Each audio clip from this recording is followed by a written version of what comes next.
நமஸ்காரம் நமஸ்காரம் மவ சிவ அசியசி அசியசி மவ சிவ.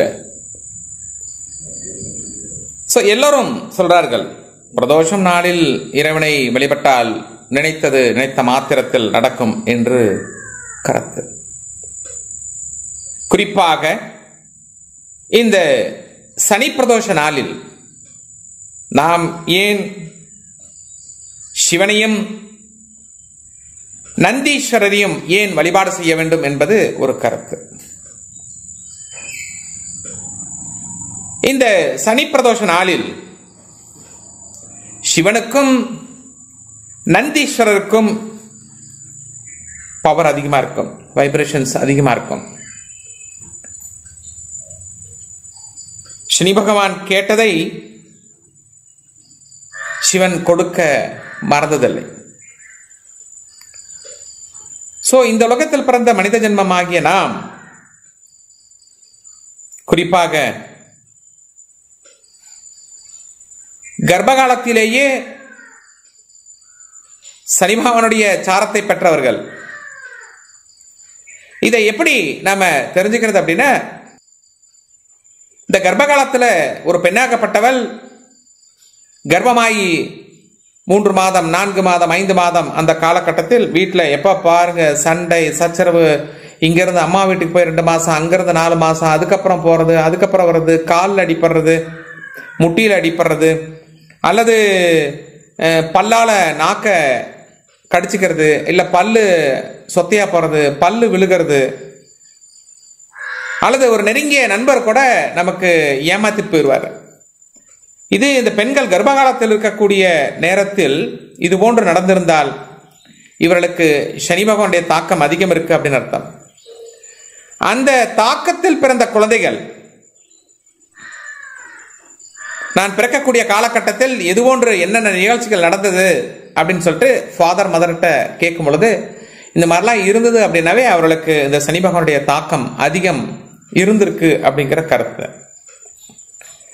ஒரு சாரர் இந்த கர்ப்ப காலத்திலேயே எனக்கு என்ன, இந்த கோர்ட்டு வழக்குகள் எனக்கு வேண்டாம், நான் டைவர்ஸ் வாங்கிக்கிறேன், அப்படி வாங்கிக்கிறேன், இப்படி வாங்கிக்கிறேன் அப்படின்னு சொல்லி டைவர்ஸ் ஆயிட்டு அதுக்கப்புறம் குழந்தை பிறந்திருக்கலாம், அல்லது இந்த குழந்தை பிறக்கக்கூடிய காலத்தில் டைவர்ஸ் ஆயிருக்கலாம், அல்லது இந்த குழந்தை பிறக்கக்கூடிய நேரத்திலேயே ஒரு 10 மாசத்துல பிறக்கக்கூடிய குழந்தை ஒரு 9 மாதத்தில் அல்லது 8 மாதத்தில் பிறக்கிறது, அல்லது அந்த குழந்தையானது பர்த் கெனால்ல வராம சிசேரியன் பண்ணி எடுக்கப்பட்ட குழந்தைகளாக இருந்தாலும் சரி, இவர்களுக்கு இந்த சனி பகவானுடைய தாக்கம் அதிகமாக இருந்தது அப்படிங்கிறது ஒரு கருத்து. அது மட்டும் இல்லாமல் இந்த குழந்தை பிறந்த காலத்திலிருந்தே என்னன்னு கேட்டீங்கன்னா, ஒரு காலில் போலியோ அட்டாக் ஆன மாதிரி, இல்லை கை ஒரு மாதிரி பிறக்கிறது, கால் ஒரு மாதிரி பிறக்கிறது, இது மாதிரி இருந்தாலும் இவர்களுக்கு சனிமாத்மாவோட தாக்கம் அதிகம் இருக்கு அப்படிங்கிற ஒரு கருத்து. இதை நம்ம இவ்வளவு காலம் தெரியாமல் கூட இருந்திருக்கலாம், அல்லது தெரிந்தும் இறைவனை நம்ம வழிபடாமல் இருந்திருக்கலாம். அப்படி இருக்க பட்சத்தில் இந்த பிரதோஷ நாளில்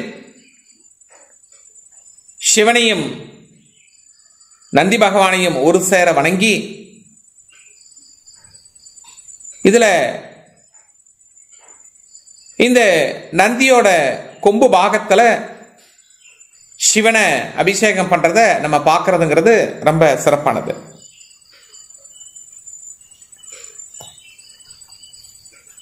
சரி, இதை பார்ப்பதற்கும் நமக்கு யோகம் இருந்தால் மட்டும்தான் முடியும். இல்லை என்றால் வீட்டிற்கு அருகாமையில் கோவில் இருந்தால் கூட நம்மளால போக முடியாது. குறிப்பாக இதை பார்ப்பதற்கு முன்பாக யார்கிட்ட அனுமதி கேட்கணும் அப்படின்னு கேட்டால், மாணிக்க வாசகரிடத்தில் அனுமதி கேட்க வேண்டும். எனக்கு இந்த மாதிரி ப்ராப்ளம் இருக்கு ஐயா, நான் சிவனையும் நந்தி பகவானையும் நான் வழிபாடு செய்யலான் இருக்கேன், எனக்கு நீங்க வழிவிடணும் நீங்க அவர்கிட்ட கொஞ்சம் எடுத்து சொல்லுங்க அப்படின்னு சொல்லிட்டு இந்த மாணிக்க வாசகரை வழிபாடு செஞ்சுட்டு அதுக்கப்புறம் இதை பண்ணோம். இந்த பெரியகுளம் ஈச்சமலை மகாலட்சுமி கோவில் அமைந்துள்ள இந்த பீடத்தில் மாணிக்க வாசகர், நந்தியன் பெருமாள், சிவன் எல்லாம் ஒரே நேர்கோட்டில் இருக்கிற மாதிரி இருக்கும். அந்த ஒரே நேர்கோட்டில் இருக்கிறது அப்படிங்கிறது ஒரு பெரிய விசேஷம். இந்த அபிஷேகம் செய்யும் பொழுது இது மூணையும் ஒரே நேர்கோட்டில் நம்மளால பார்க்க முடியும். இது போன்ற அமைப்பு இந்த செலும்பு ரோட்டில் அமைந்துள்ள ஈச்சமலை மகாலட்சுமி கோவிலில் இருக்கக்கூடிய சிவன் கோவில். ஸோ அன்று வரும் பொழுது கருப்பு நிறம் அணிந்திருந்தால் யாரையும் அங்க உள்ள அனுமதி கிடையாது. தலையை விரிச்சு போட்டுட்டு வரக்கூடாது, முடிய கூந்தல் போட்டு வரணும், கருப்பு நிற சீலை எது கட்டியிருந்தாலும் அனுமதி இங்க கிடையாது. அது மட்டும் இல்லாமல் ஒரு சாரர் வளர்ந்தவர்கள், ஒரு 15 வயதுக்கு மேலே 20 வயதுக்கு மேலே இருக்கவர், சில நேரம் இந்த ஷார்ட்ஸ் போட்டு டிராயர் போட்டு வருவார்கள், அவர்களுக்கும் இங்க அனுமதி கிடையாது. இங்க உள்ள செல்லு பேசுறதுக்கும் அனுமதி கிடையாது. காரணம், இங்க டிசிப்ளின் தான் ரொம்ப ரொம்ப முக்கியம். இங்க டிசிப்ளினோட இருந்தா மட்டும்தான் இந்த கோவிலில் அனுமதி உண்டு. நம்ம போறதே என்னன்னு கேட்டோம்னா இறைவனை வழிபடுவதற்காக தான் சொல்றோம். சும்மா நம்ம ரெக்ரியேஷனுக்காக நாங்க போகவில்லை அப்படிங்கிற மாதிரி நிறைய பேர் சொல்றாங்க. பரவாயில்ல சார், இந்த கோவில்ல இது மாதிரிலாம் ரூல்ஸ் அண்ட் ரெகுலேஷன் போட்டிருக்கிறது எங்களுக்கு ரொம்ப சிறப்பா இருக்கு. ஒரு 1 மணி நேரம் 2 மணி நேரம் செல்லை நாங்க ஆஃப் பண்ணி வச்சிடறோம். ஆஃப் பண்ணி வச்சுட்டு அந்த பரவச நிலையில நாங்க உட்காந்துருக்கோம், எங்களுக்கு ரொம்ப நல்லா இருக்கு, ரொம்ப சந்தோஷமா இருக்கு அப்படின்னு சொல்ல நிறைய ஒரு ஃபீட்பேக் வந்துட்டு இருக்கு. ஆகவே இந்த நாளில் இறைவனை நல்லா நீட்டா வணங்குவதற்காக நீங்க 4 o'clockங்கிறது ஒரு 3 o'clock வந்துடலாம், தவறுதும் கிடையாது. ஸோ அன்னைக்கு சங்கல்பத்தில் கலந்துக்கணும் அப்படிங்கிறவங்க முன்னாடியே நீங்க ஆஃபீஸ் நம்பரை கான்டாக்ட் பண்ணிக்கோங்க. 9944439027 9944439027 இந்த நம்பர்ல நீங்க கான்டாக்ட் பண்ணிட்டு நீங்க சங்கல்பத்துக்கு முன்னாடியே நீங்க பெயர் கொடுத்துடலாம், தவறுதும் இல்லை. சரி, ஏதாவது நாங்க வாங்கிட்டு வரலாம் நினைக்கிறோம் அப்படின்னா நீங்க சிவனுக்காக தேன் வாங்கிட்டு வரலாம், விபூதி வாங்கிட்டு வரலாம், குங்குமம் வாங்கிட்டு வரலாம், நெய் வாங்கிட்டு வரலாம், தேங்காய் வாங்கிட்டு வரலாம், பழம் வாங்கிட்டு வரலாம். ஸோ இது போன்று நிறைய செய்யலாம். இறைவனுக்கு வஸ்திரம் கூட நம்ம சாத்திரத்துக்கு உண்டான ப்ரொவிஷன்ஸ் செஞ்சு கொண்டுட்டு வரலாம், தவறது கிடையாது. ஆனால் இங்க ரொம்ப அமைதி காக்க வேண்டும். சத்தம் போட்டாவே என்னன்னு கேட்டேன்னா, ஐயா பாருங்க கேட்டுக்கு வெளியே போய் பேசுங்க, இடம் நிறைய இருக்கு அப்படின்னு சொல்லிடுவாங்க, சிம்பிளா சொல்லிடுவாங்க, நம்ம எதுவுமே பேச முடியாது.